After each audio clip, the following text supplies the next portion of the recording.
Hey, architecture firm owners and emerging leaders. Get ready for unparalleled insight into the development of a world-class architecture firm and a worldwide organization driving the digital transformation of the design and construction industry. With Build Smart, the podcast that's changing how our profession operates. We share the incredible stories behind innovation in the building industry with my friend and co-host, Patrick McLaney, FAIA, former CEO of the international architecture firm, HOK. You know, Yamasaki's office or firm lasted during his lifetime. And when he passed away, I think that was the end of the Yamasaki office. Helmut did not want that.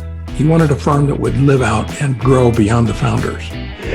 In Season 1, discover the untold stories behind HOK's meteoric rise, from 150 employees in St. Louis to a powerhouse with over 1,900 staff members and 27 offices worldwide.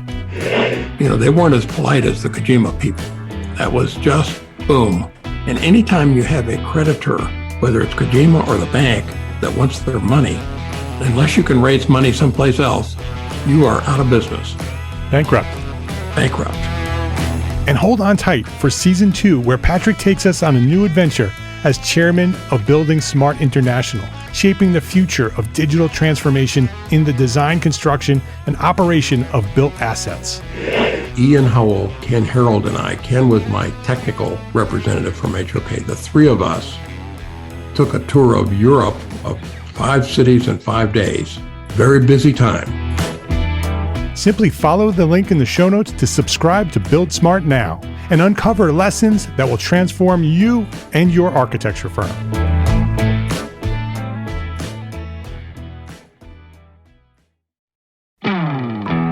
Hey, architecture firm owners and emerging leaders. Get ready for unparalleled insight into the development of a world-class architecture firm and a worldwide organization driving the digital transformation of the design and construction industry. With Build Smart, the podcast that's changing how our profession operates.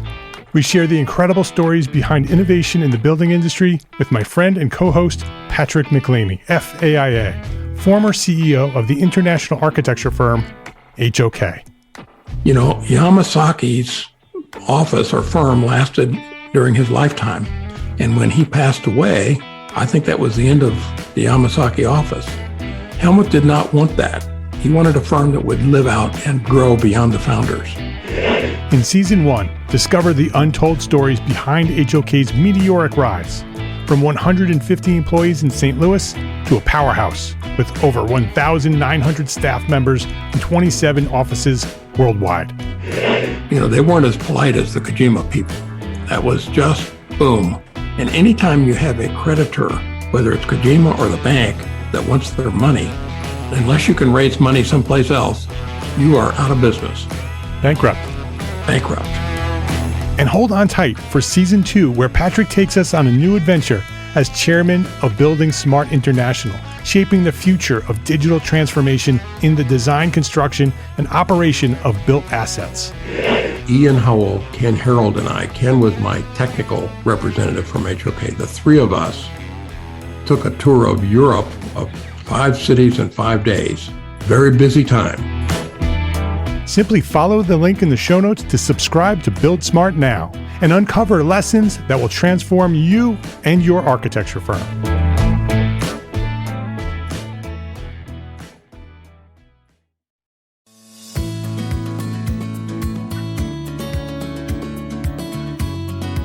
My name is Mark R. LePage, and you are listening to EntreArchitect podcast, where each week I speak with inspiring, passionate people who share their knowledge and expertise, all to help you build a better business as a small firm entrepreneur architect. Lisa Raynes, welcome to EntreArchitect podcast. Hi, thank you for having me. Oh, I'm excited about this. I love what you're doing. I want to share with the world what you're doing, and I want to talk about it. You are starting, I would venture to say, the world's first architecture firm franchise. I've seen people attempt it in the past. I think those companies are no longer around. And so it's good to see what you're doing with Pride Road. and I'm looking forward to having a conversation and diving a little bit deeper into what you're doing and how you're doing it. Sound good? That sounds great. Thanks for having me. I All don't think I'm the first, as the first company to do it, but as you say, there doesn't seem to be anyone in the UK sort of thriving with it at the moment. Yeah. Well, we'll talk about that. Let me introduce you so people know who you are. Lisa Raynes is the founder of Pride Road, the architecture firm franchise, which grew out of Lisa's refusal to accept that there was only one way for a woman to have an architecture career and a family life. Lisa built her practice in the UK's domestic sector and then invested to turn her business into one that other ambitious architects wanting work-life balance could also buy into, a franchise. So I'm really excited about having this conversation and learning about the story of how Pride Road came about and how it works and how maybe our other architects in the UK and maybe even in the US might be able to work with you at Pride Road. But before we jump into that conversation, I want to learn more about you, Lisa. I want to hear your origin story. So go back as far as you want to go back. When did you discover your passion for architecture, and maybe who or what inspired you to get started? So when I was little, my granddad was a builder, and he used to take me around building sites. In fact, he built his own home back in 1977 when I was 5. And it was in the Isle of Man, and it was on the edge of a cliff. Wow, cool. And it was quite a sight. I mean, it wasn't literally on the edge of a cliff. It was, Yeah. But it had some significant level changes. So the front of it looked like a bungalow, and then it dropped back to reveal a 2-story, nearly 3-story building at the back. Yeah. And I remember him sort of having building a little model of it. And so he designed it and built it? He designed it and built it, yeah. And I remember going on site and helping, in inverted commas, in air quotes, with some rebar scheme propping and stuff like that. Yeah. And then I also remember him kind of like taking me to see diggers and crying. They're just afraid? Yeah, I think I do remember being a little bit afraid of diggers when I was a toddler. So I guess I was kind of inducted into the whole world of building from being very small. Then my dad was running a builder's merchant. So I was kind of around building materials growing up. And then when it came to choosing a career, it was sort of, I was around sort of 16, and my dad we were heading into a recession, and sorry, I can just hear someone at the door. I think they've come in. Yeah, I think that's fine. Sorry, I was saying to Mark before, we're working from home, so there's a bit of family interruption and dogs might be barking. It's the way life works and business works these days. It is. Yeah. So going back, I was 16 thinking about what to study, and architecture was an option, and my dad thought it was a good career, in quotes, for a lady. So was he concerned that the alternative was construction, and he thought architecture was more appropriate? I was actually considering accountancy. Okay. Or actuary. Yeah. Or architecture, but I think he had this romantic notion that architecture was a good career. Yeah. For a lady to have that kind of. Do you think he had that thought throughout your life, that having been, involved in construction and building materials and all of that, sort of had his own plans for you? I guess he did. But I'm kind of the eldest of 3 kids, and my brother's got learning difficulties, So he's 2 years younger. So I was kind of brought up in quite a traditional Jewish household. And I was actually the first girl in our family to go to university. So I think there was, my parents probably looked at my kids and, my brother and went, he's not going to be the one having a profession. Yeah. So it'll be so they pushed me very much into the kind of profession, and then architecture was a good way to go. But it's not until you actually get to architecture school that you realize whether you like it or not. You learn what it really is all about. You have this fantasy of what architecture is. Yeah. It's not until you get on those courses and realize what's involved that you actually realize how complex it is. Was that a good thing for you, or was that a surprise in a negative way where it's like, oh, this is harder than I thought it was going to be? It was hard, but I think I really enjoyed all the challenges. Yeah. I mean, it's, it is really like that Renaissance course where you learn a bit about everything. Right. You have to know about history and theory and environmental and structural and economical and everything except business. Yes. Which is a problem. That is the problem. Yes. So when you graduated university, what did you do? Where did you go? Did you go to work for a firm?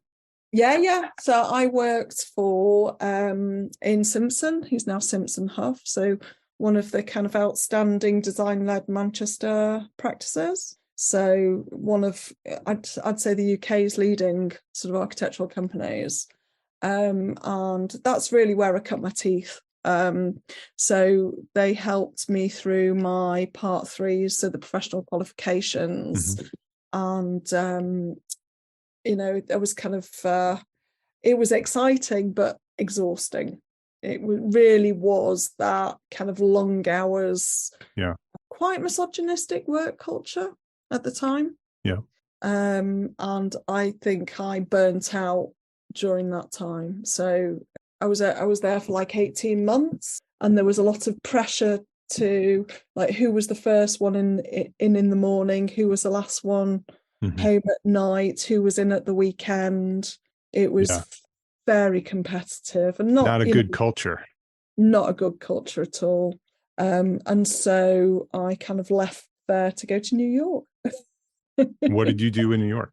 I worked for a guy who had a little studio, who at the time was doing sort of high-end retail concessions in airports. And that was in New York City? In New York City, yeah.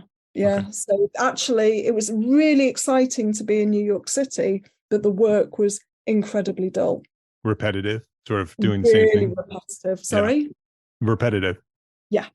Very commercial. We had a design guide that we had to follow. I kind of did my drawings. They just got redlined and then redlined and then redlined. And I kind of lasted about 4 or 5 months and came back to the UK. But knowing what you're doing today, was there things that you learned through that process that it maybe not inspired, but sort of informed some of the things that you've done later with Pride Road? No.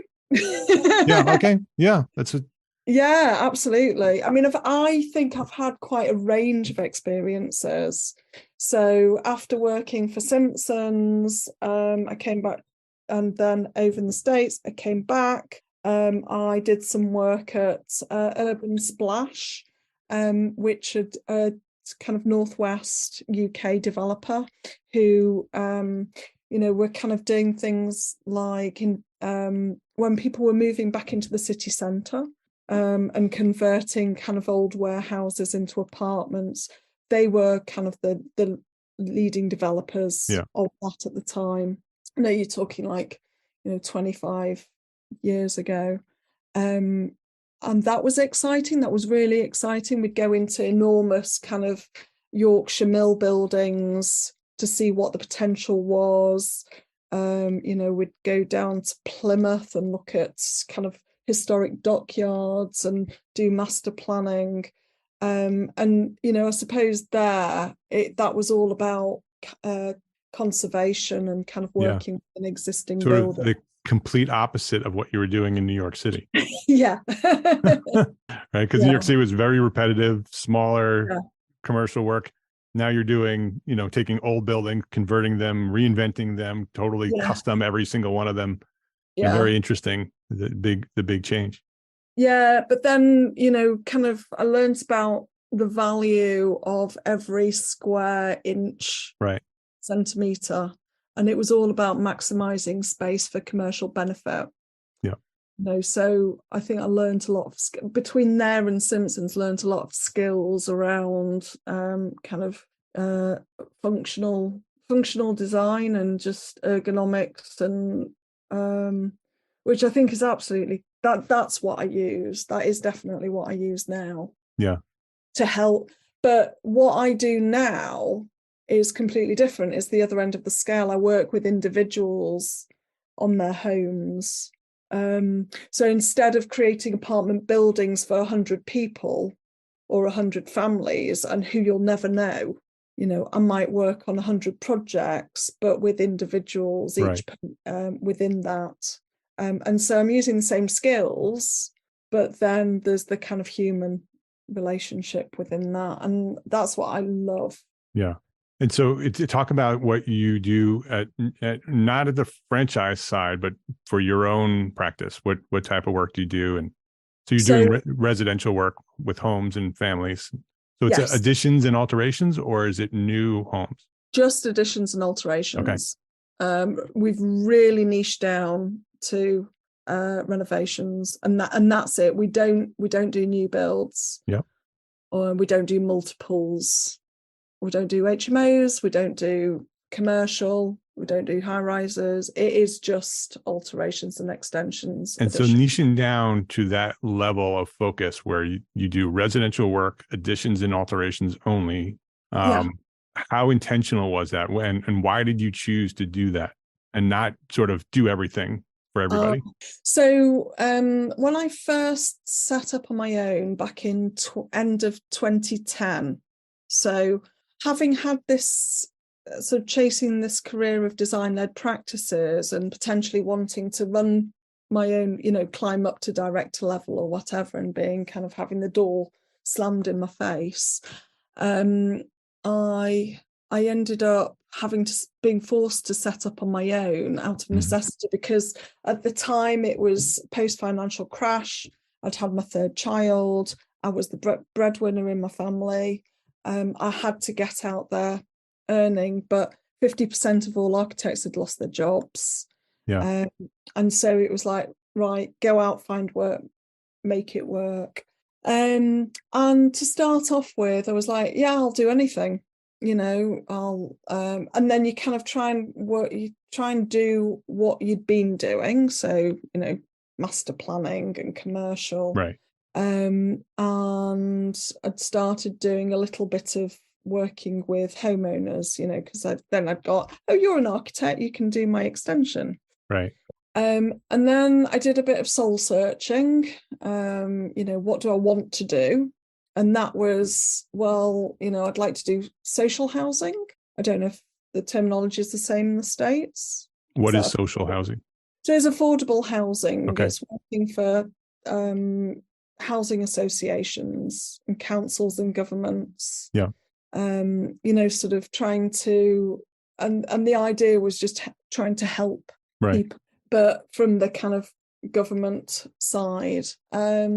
And I spent a long time trying to break into that market. I spent 2 years of chasing my tail trying to break in, and it was a closed shop for a one-man band with no kind of financial background.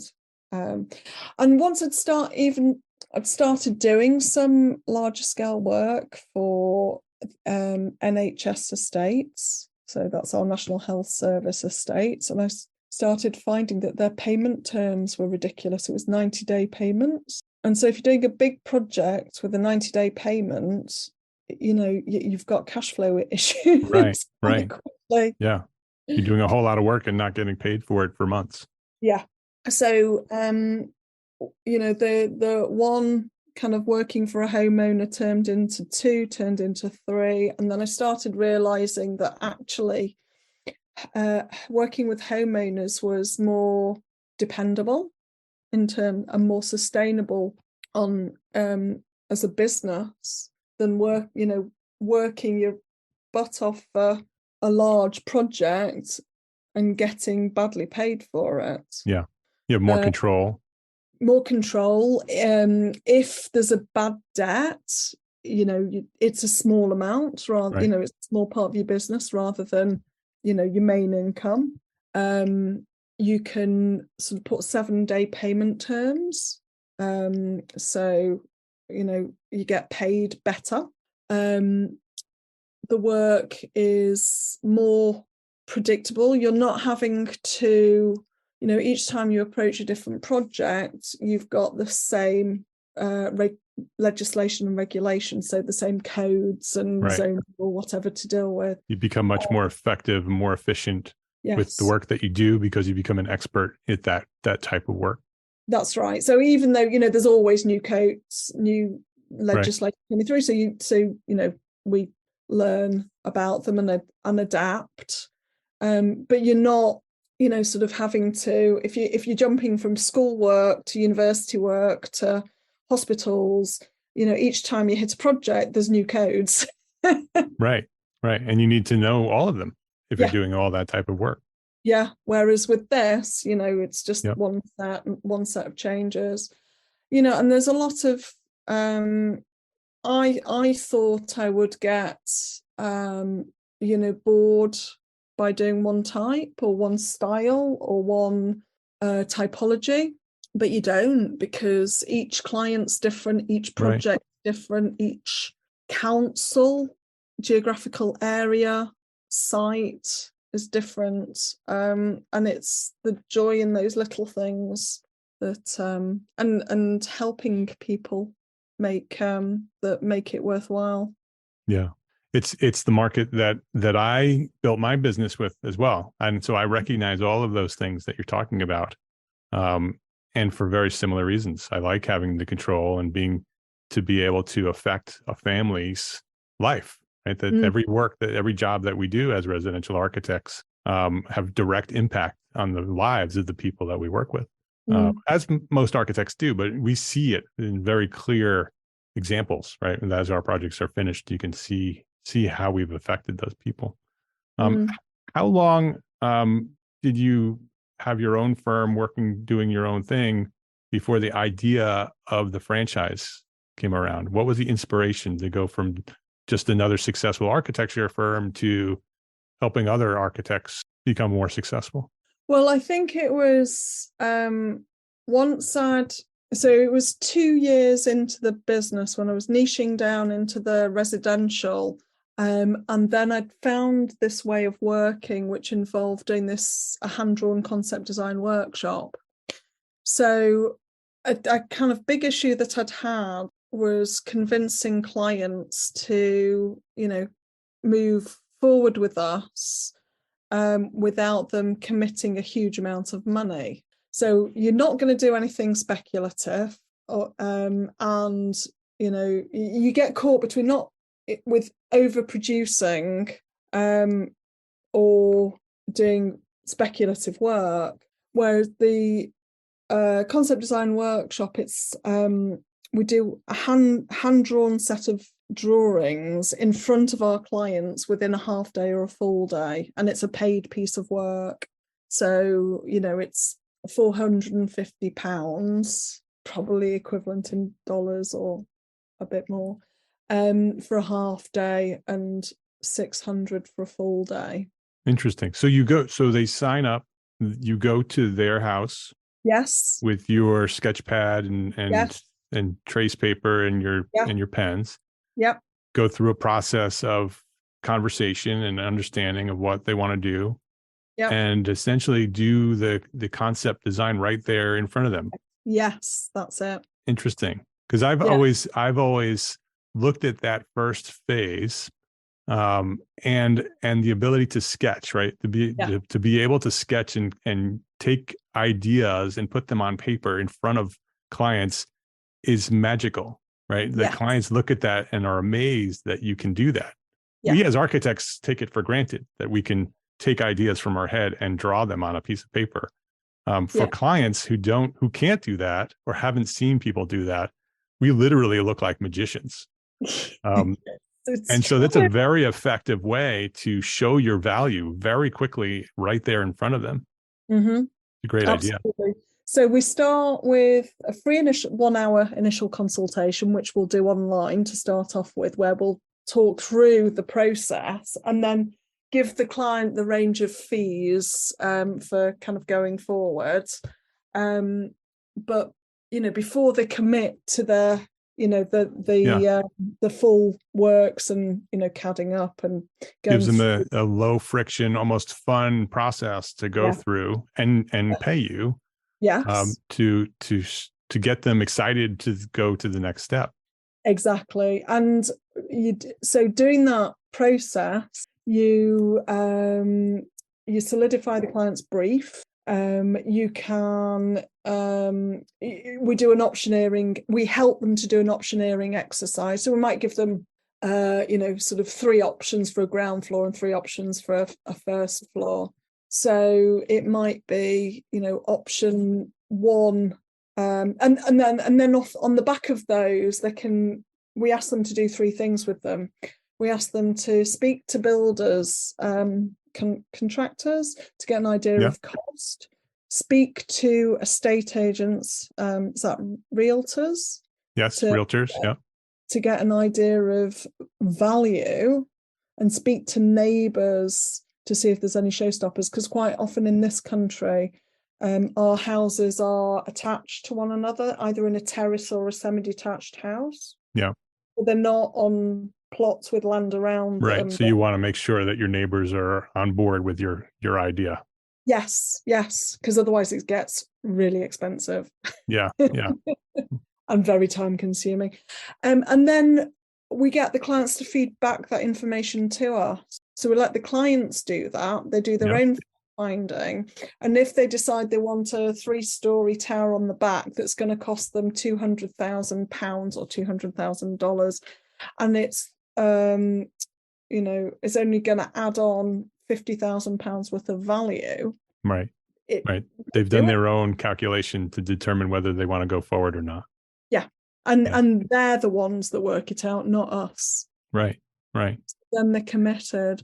So they do that. So by giving the clients the drawing, so they can see your value, they can see that you can draw, and you work through all the ideas as well. So we rarely change layouts at a later stage. So there's, we don't often get, clients on site going, oh, I didn't realize this room was going to be right. You've done the work up front. Yeah, they can process it really well. So there's less changes later on. They pay you. So you set up the payment technique. So, we set up, you set up as a payee on their bank feed. So it's easy for them to pay. Yeah. Sort of like on later projects or, later stages. You train them to pay you. Yes. Yeah. Yes. And also you've got a set of drawings that are good to brief the rest of your team. Yeah. Great idea. So you developed that process for your firm? Yeah. Is that how that worked? Yes. Let's take a quick break to say thank you to our sponsors for their support of this episode. Accurate data is crucial, especially in today's business environment. Outdated and inaccurate data leads to turnarounds, delays, and rising costs. With supply chain and staffing issues, these costs and delays can multiply. That's why a resource like arcat.com is so important. Arcat works with manufacturers to keep their data up to date and accurate, and offers it to you easily, accessible, and free. Use ARCAT's powerful search engine to find what you need fast and download it right there on their site without needing to pay for anything. It's free. So go try arcat.com today. That's ARCAT.com. Please visit our sponsors today and thank them. Thank them for supporting you, the EntreArchitect community.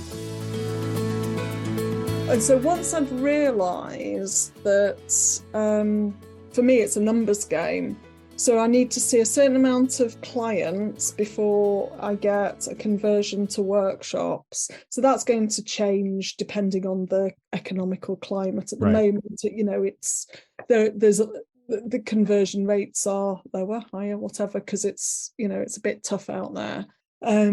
So once I've seen, say, 15 clients at a prospect stage, the free initial consultation, I might get 5 that decide to sign up for workshops. And then I know that from those 5 workshops, I might get 2.5 projects. Right. And so your numbers. So you're tracking your success. So you're building a metric that you can follow. So a key performance indicator, KPI. Yes. I know that if I do 15, I'm going to get 5, which are going to result in 2, because over time you've tracked how that works. Which then now you said it's a numbers game. So now you can say, okay, well, I need 2 projects. I know I need to talk to 15 people. Mm-hmm. That's very right. Interesting. Yeah. So so I knew once I'd kind of got that in, and that I could see all of those people in, a working day, or I could do it around, a calendar, where I was collecting kids or taking school holidays. Right, more flexibility. Once you know that you can fit in those appointments into your diary, I knew that I'd got a solution for, working sort of female architects or sort of parent architects, or any architects that want a bit of flexibility or need that bit of flexibility. Which is everyone. Yes. Right. Everyone wants control of their own lives and flexibility. And the model that you just described, especially having your own firm, you have the ability to design your own business and to create a system like that allows you to do the other things that are important in your life. Yes, absolutely. And now, and then I've systemized everything. Right. So it's all documented and developed into processes. You have it in a manual. You have it in a Yes. Yeah, we've got an operations manual, but also we've got a very slick CRM system that processes clients, and scheduling system.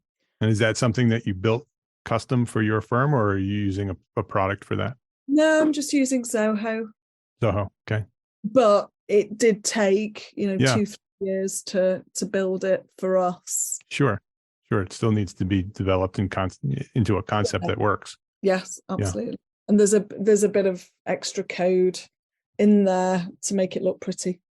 So where along the line did the idea to work with other architects come in? So I think back in 2012, so I set up around 2010. In 2012, I was chair of Women in Property Northwest, and I could see, we started looking at the numbers of kind of women in the property industry sort of going in to train, and then numbers just falling off. Right.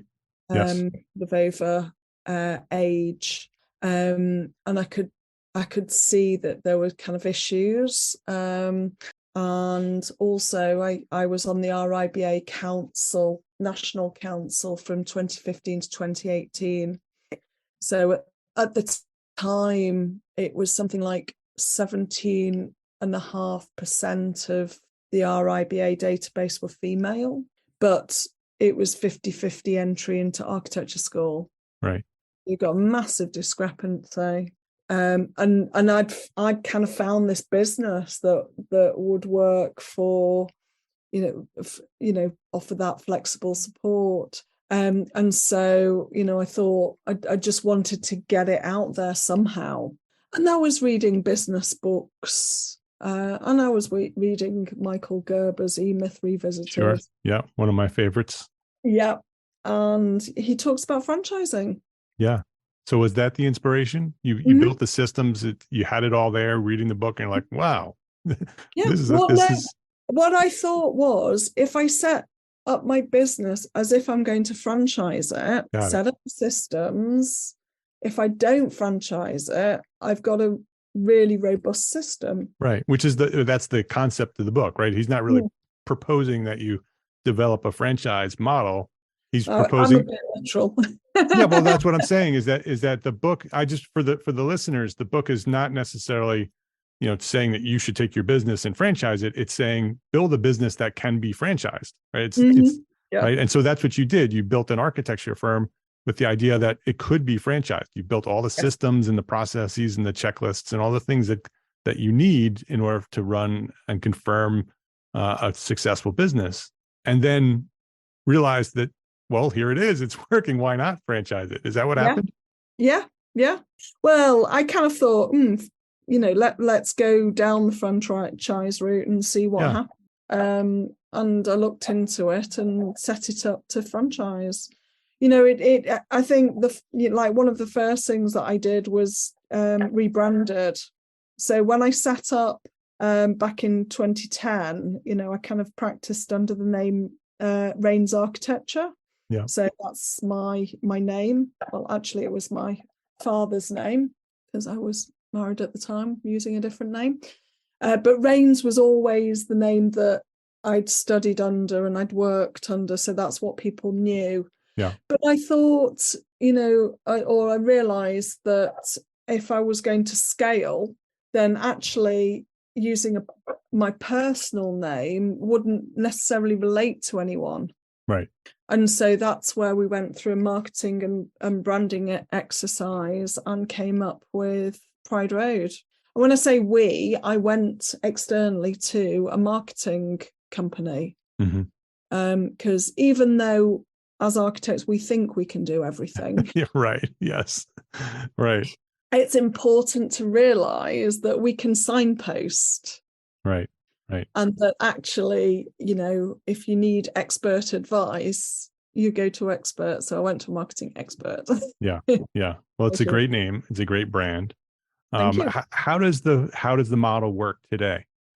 So we have a central office, which is essentially me up in Manchester, supporting 5 franchisees around the UK. So we span England at the moment. So there's 2 in the northwest, there's 1 on the south coast, there's 1 in London, and there's 1 near Birmingham. So it is really a good span. The model is set up at the moment to be UK wide, so we can very easily sort of go up to Scotland or Wales or Northern Ireland. I've split the country into 155 territories. Okay. So a potential franchisee would buy a territory. At the moment, the RRP is about £10,000 to buy the license to trade as Pride Road in a certain territory. And they get access to about 70,000 owner-occupier households within that territory. And so that's what works to produce those numbers that are sustainable and will provide an income. So you would sign up for 5 years. We'd have a franchise agreement. You would have an operations manual. You would have bought the license to trade as Pride Road in, say, Wiltshire or Southern Wiltshire or whatever we decide the territory name is best calling itself. So they're all individual businesses running. Yes.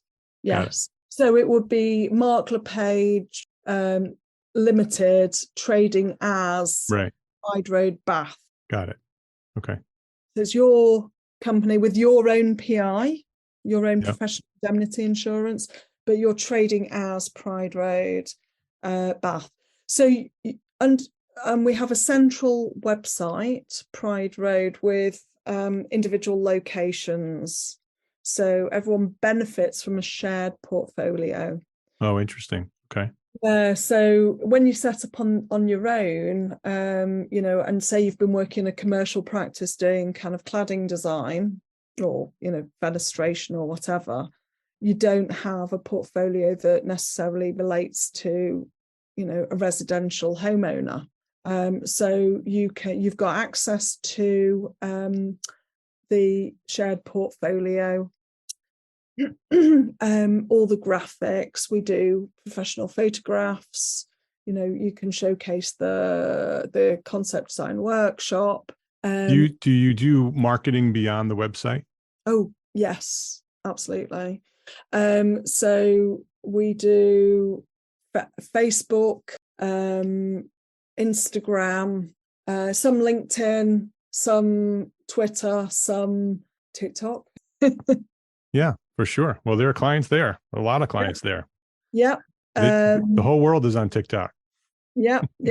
Podcasts. Yeah. Yeah. Um, So when but you do that, you're promoting Pride Road as a brand, and that yes, benefits everybody.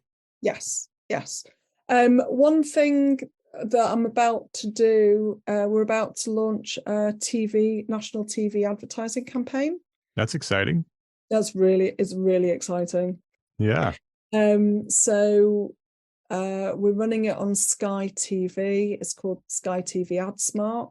So one of the benefits of being a franchisee is access into like this joint kind of marketing pool and resources. We can pool our money, our marketing budget, and do something so much bigger. So you can create a video for a TV commercial. Right. Is there cost to the franchisees beyond the £10,000 initial payment?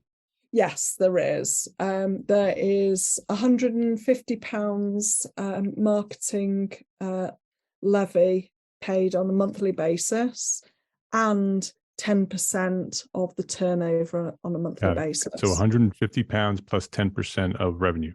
Yeah. Got it. So it's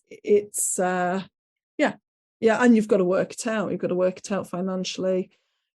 When you come, well, as you are onboarding, we do due diligence, and we ask our franchisees to prepare a business plan and look at those cash flows. So you're interviewing your franchisees as much as they're interviewing you. You want to make sure that the people who are representing Pride Road are going to be successful architects and successful business people, and so you're checking all that. Yes, as much as we can. Yeah. So, do you have plans to go outside of the UK?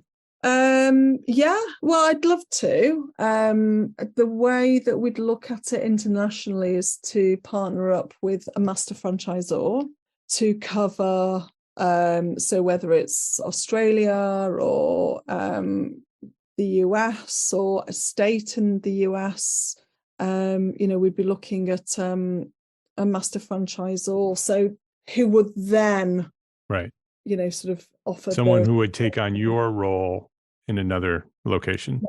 So then you can, a hub, or you essentially are the hub in the UK, and then you have franchisees. You would need another hub in Texas in order to cover Texas. Yeah, because your legislation's different to ours. Right. So I couldn't say, here, this is our process. We do, concept design workshops. We then do planning. We then do building regs. You can't just take that because your codes are and zoning are different. In fact, yours are different state to state. Right. So, Yeah. Interesting. I also noticed that all your franchisees are women. I'm assuming that's intentional. Is that a requirement? No, it's not. It's not a requirement.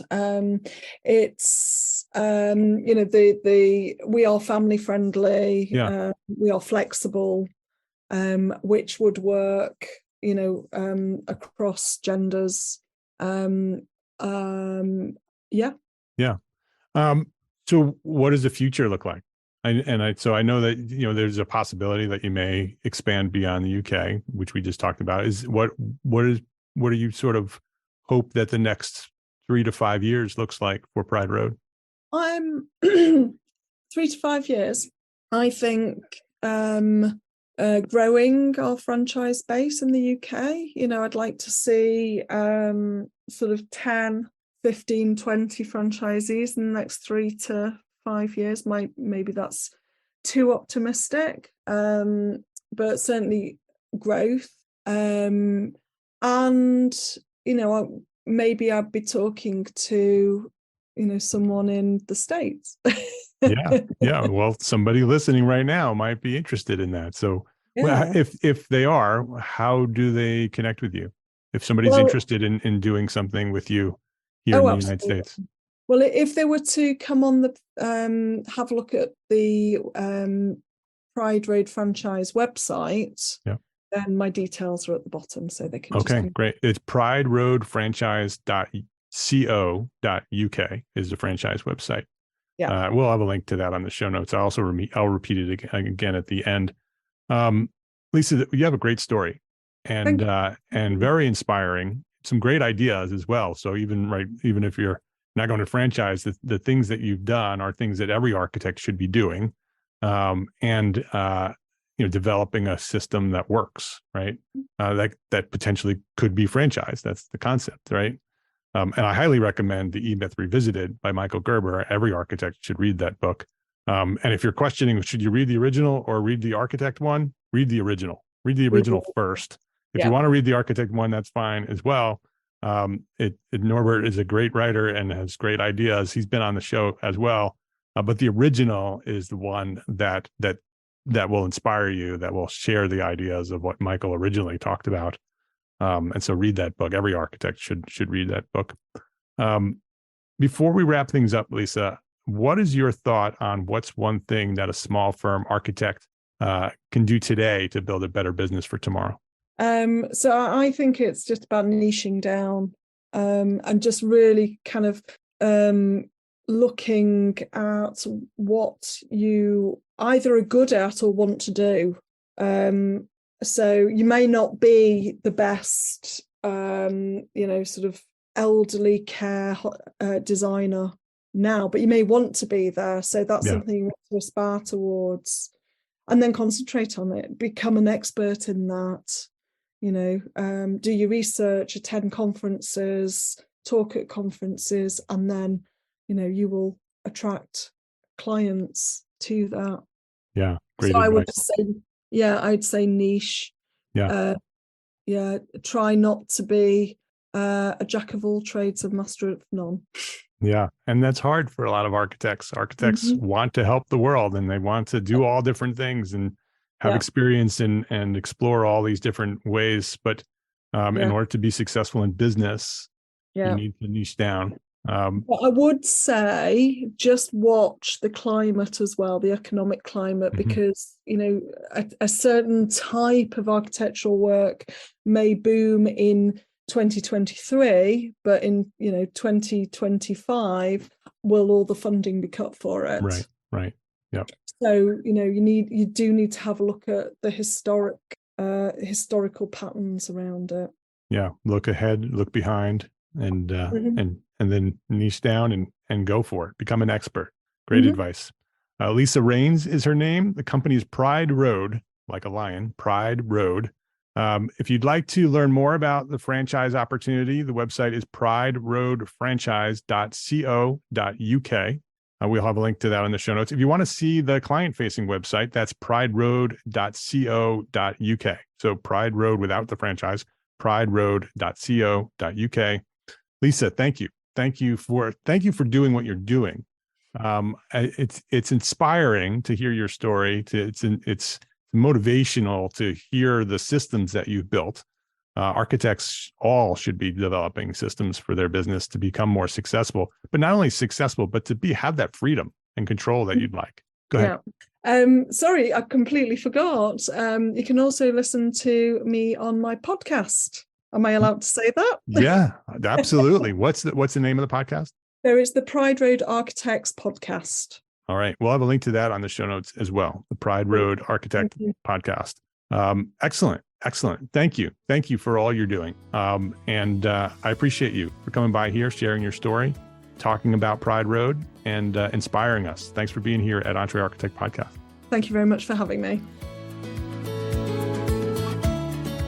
If you liked this episode of EntreArchitect Podcast, please share a rating, write a review, and share a link to this episode with a friend. I know I say this every episode, but I'd really love for you to send me some feedback. Share a rating, write a review, however you want to do that. And please share a link to this episode with a friend. Just send it off in an email. Say, hey, take a listen to this episode of EntreArchitect Podcast, because that is how EntreArchitect has grown to serve thousands more architects just like you.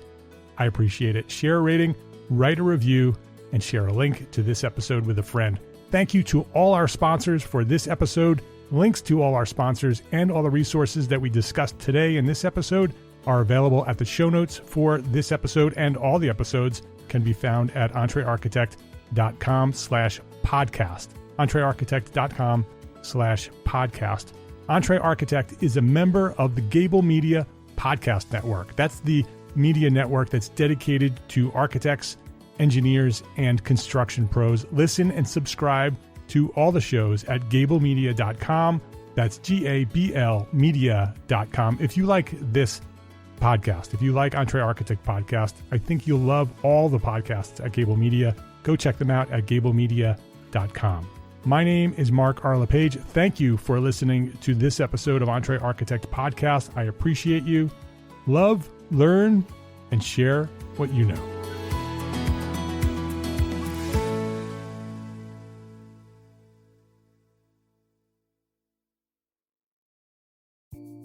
Imagine earning continuing education credits while doing exactly what you're doing right now.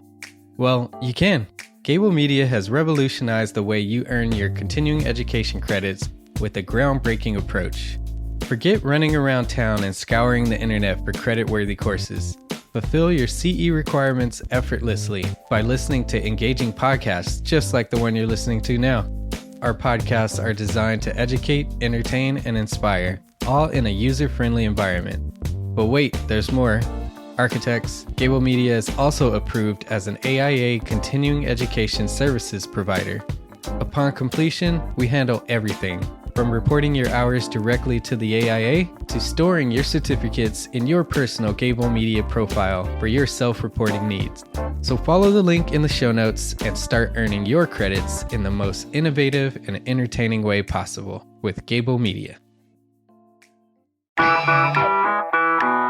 Attention architects and creative minds, get ready to supercharge your brand with Build Your Brand, the podcast that's unlocking the secrets of branding success for creatives. Hey there, it's Mark R. LePage, founder of EntreArchitect, and I'm inviting you to join my friend, architect marketing expert Jeff Eccles at Build Your Brand podcast, where he explores the captivating stories of the world's top brands and transforms their lessons into powerful moves for small firm architects and creatives like you.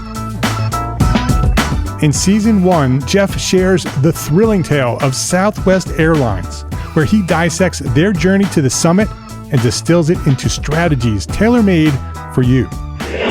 It's important to keep in mind that companies like Southwest compete in the real world, just like you, and face real-world challenges, just like you. You might be surprised at how similar those challenges are to the struggles that you grapple with on a day-to-day basis. Don't miss out on your blueprint for success. Subscribe, tune in, and let's build your brand together. You may have noticed that the very best brands in the world are also known for having somewhat unique corporate cultures. That's often the glue that holds everything together when they encounter those rough spots. We don't do it because it inconveniences the passengers to whom we are primarily dedicated, the short haul, frequent flyer. Follow the link in the show notes to subscribe to Build Your Brand today. Remember, no matter the size, the journey's the same. Your brand's journey to the top starts here.